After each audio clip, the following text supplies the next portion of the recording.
Bahujan Samajwadi party की supremo और उत्तर प्रदेश की पूर्व मुख्यमंत्री मायावती 2027 के विधानसभा चुनाव से पहले पूरी तरह एक्टिव हो गई हैं। हाल ही में रविवार 7 सितंबर को राजधानी लखनऊ में हुई बसपा की बैठक में मायावती ने संगठन के पुनर्गठन और आगामी कार्यक्रमों की रणनीति पर विस्तार से चर्चा की।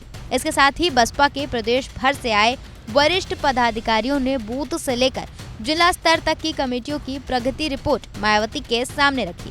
बसपा सुप्रीमो की इस बैठक के बाद से कयास लगाए जा रहे हैं कि मायावती अपने पुरानी रणनीति पर उतर आई हैं और उनके इस पुराने अंदाज से समाजवादी पार्टी के सुप्रीमो अखिलेश यादव के पीडीए पर भी खतरा दिखाई दे रहा है, क्योंकि अखिलेश के पीडीए में जो दलित और अल्पसंख्यक हैं वो मायावती के भी कोर वोटर रहे हैं।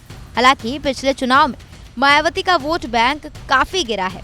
लखनऊ में हुई बसपा की बैठक में ऐलान हुआ है कि 9 अक्टूबर 2025 को काशीराम जी की पुण्यतिथि पर एक बड़ी रैली होगी, जिसमें पुराने नेताओं की वापसी और नई रणनीति की घोषणा हो सकती है।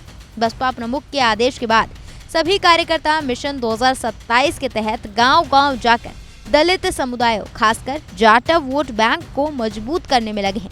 साल 2024 के लोकसभा चुनाव में बसपा के कमजोर प्रदर्शन के बाद पार्टी को उभरने के लिए जमीनी स्तर पर उतरना होगा, क्योंकि अखिलेश यादव के नेतृत्व में सपा की पीडीए रणनीति ने 2024 के लोकसभा चुनाव में यूपी में 37 सीटें जीती, जिनकी मुख्य वजह माय मुस्लिम यादव फॉर्मूले को विस्तार देकर दलित वोटों को अपनी तरफ आकर्षित करना था।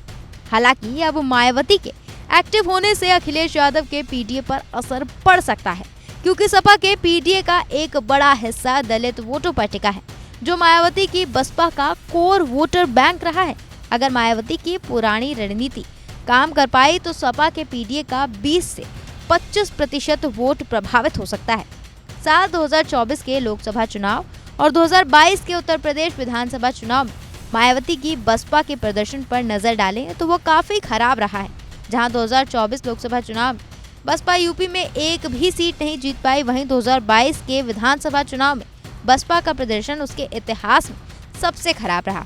2022 के विधानसभा चुनाव में बसपा ने 403 सीटों पर उम्मीदवार उतारे, लेकिन केवल एक सीट रसड़ा पर ही पार्टी की जीत हुई।